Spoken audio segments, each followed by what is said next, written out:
Meus amigos, graça e paz do Mestre Jesus, eu já quero começar agradecendo você pela sua audiência, por você ter tirado um tempinho para poder aprender um pouco da Palavra de Deus, crescer na fé e crescer no conhecimento.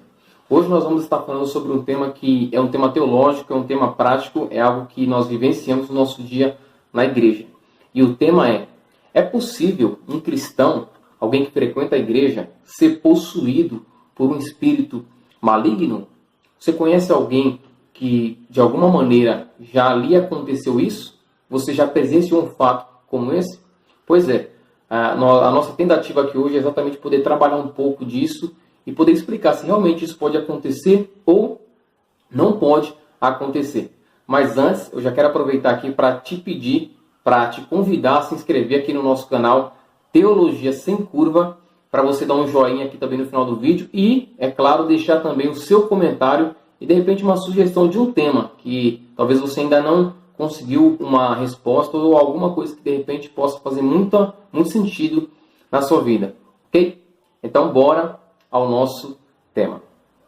Bom, para poder falar um pouco sobre esse assunto aqui, eu separei hoje pelo menos 8 tópicos na vida de Saul para que a gente possa entender se realmente um cristão ele pode ser influenciado por um espírito maligno. Mas antes de entrar no tema, eu gostaria de citar, pelo menos parafraseando aqui, 2 textos da Palavra de Deus. O texto de Atos, capítulo 11, versículo de número 26. Esse texto registra a primeira vez em que os discípulos de Jesus, os servos de Deus, foram chamados de cristãos. E o segundo texto, ele está no livro de Tiago, capítulo de número 2, versículo de número 19. E esse versículo ele fala que os demônios, eles creem até o ponto de estremecerem. Com esses 2 versículos eu quero abrir aqui a pauta para a gente poder discutir um pouco sobre esse assunto. Eu gostaria de começar aqui fazendo uma distinção entre um crente e um cristão, dizendo o seguinte: todo o cristão, ele é um crente, mas nem todo crente necessariamente é um cristão.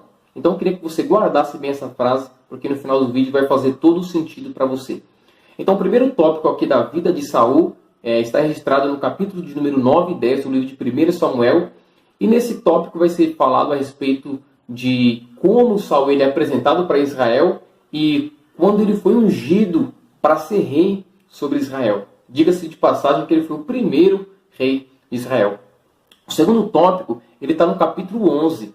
E é interessante porque nesse tópico a gente vai ver a guerra em que Saul, já agora como rei de Israel, ele vence, ele sai vitorioso. E nesse mesmo texto, no capítulo de número 11, versículo de número 6, é curioso porque o texto vai dizer que o Espírito do Senhor se apoderou do próprio Saul.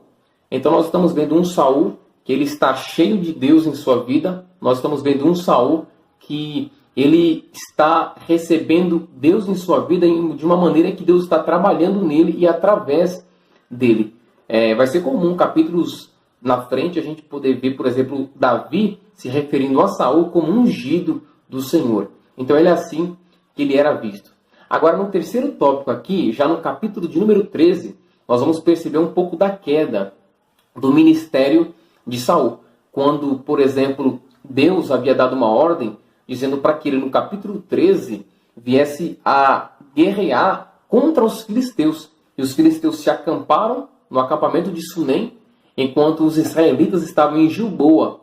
Nessa ocasião, Saul ele estava esperando Samuel chegar para que ele oferecesse o sacrifício e então eles pudessem sair vitoriosos de uma guerra e guerrear em nome do Senhor. Porém, nessa ocasião, Samuel ele se demora a chegar. E então o povo começa a se espalhar, a ficar disperso. Então Saul ele se apressou. Ele pediu o animal e ele mesmo foi oferecer o animal em sacrifício, realizando a função do sacerdotal que não era dada a ele, pelo menos por alguns motivos.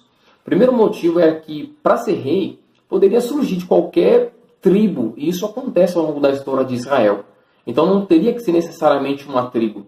O segundo ponto é que, por exemplo, um profeta, ele poderia também surgir de qualquer tribo. Poderia ser vindo da tribo de Dan, da tribo de Naphtali, de Zebulon. Agora, para ser sacerdote, somente sendo da família de Arão e estando na tribo de Levi. Ninguém de outra tribo poderia exercer esse tipo de função. Visto então que Saul ele era da tribo de Benjamim, jamais ele poderia ter executado este ofício sacerdotal, porque isso não cabia a ele, mas mesmo assim ele o fez. Então, com isso, nós já podemos perceber um declínio na vida de Saul, ao ponto dele desobedecer a Deus, desobedecendo também a ministração sacerdotal que não competia a ele. No quarto tópico aqui, nós vamos ver no livro de 1 Samuel, no capítulo 15 ainda, quando Saul ele recebe a missão de vencer os amalequitas, e a ordem que havia sido dada no capítulo 15 era para que ele destruísse tudo, do maior ao menor. Não deveria ficar nada com vida, nem um bebê, nem uma criança, nem uma mulher, nem um homem, nem um adulto e nem um animal. E ele fez exatamente o contrário. Ele deixou vivo o rei, que era o rei dos amalequitas, e ele também levou para si os animais. Então, aqui nós percebemos o caráter dele sendo desviado. Alguém que começa bem, mas que ao longo da sua carreira ministerial como rei, já percebemos um declínio pela sua queda, cada vez mais desobedecendo a Deus. O quinto ponto aqui está no versículo de número 23 do capítulo 15, quando Deus disse que se arrepende de ter colocado ele no posto de rei. Então Deus se arrependeu já de como ele estava lidando com o ministério que Deus havia entregado a ele. O sexto tópico aqui, ainda no versículo de número 23, vai ser dito a respeito do pecado de rebelião, que é como um feiticeiro. E foi assim que ele estava lidando com aquilo que Deus havia entregado nas suas mãos. Então ele é visto como um rebeliado, como alguém que está no declínio dia após dia. E também no sétimo ponto, ainda no versículo de número 23, na parte B, olha o que é dito. Vai ser falado que o porfiar, ali nesse texto, no versículo de número 23, olha o que o texto está dizendo ali. O porfiar é como iniquidade e idolatria. Vale ressaltar que o termo aqui porfiar está ligado a contender, a discutir de maneira obstinada. Se a gente ler, por exemplo, versículos anteriores, nós vamos ver Samuel confrontando ele, dizendo para ele: Saul, Deus não havia lhe dado uma ordem, por que você descumpriu? E ele vai contender, dizer: não, eu obedeci a ordem do Senhor, eu fiz o que o Senhor me pediu. E Samuel vai dizer: não, você não fez. E ele vai dizer: não, eu fiz. Então ele estava contendendo, não só com o profeta, ele estava contendendo contra Deus. Então vai ser dito que o porfiar é iniquidade. Isso vai ser dito. E vai ser dito que também é igual à idolatria. Então o que na verdade o profeta está dizendo aqui é que o declínio dele está tão grande que ele comete pecado atrás de pecado de maneira consciente, de maneira deliberada e de maneira repetitiva. O oitavo ponto, quando nós chegamos no versículo 23 ainda, vai ser dito que porquanto Saul rejeitou o Senhor, Deus também rejeitou a Saul. Então naquele momento Deus estava rejeitando o ministério de Saul. E Deus já havia procurado um outro que seria melhor do que ele. Aqui seria o ápice do ministério fadado ao fracasso de Saul. Alguém que começou muito bem, mas que terminou muito mal. E que sua vida no pecado, alguém que estava dia após dia indo após a sua própria vontade, desobedecendo a Deus constantemente, só o levou para a escuridão e o afastou da luz. E quando chegamos no capítulo de número 16, no versículo 1, vai ser dito que então o Espírito do Senhor se afastou de Saul.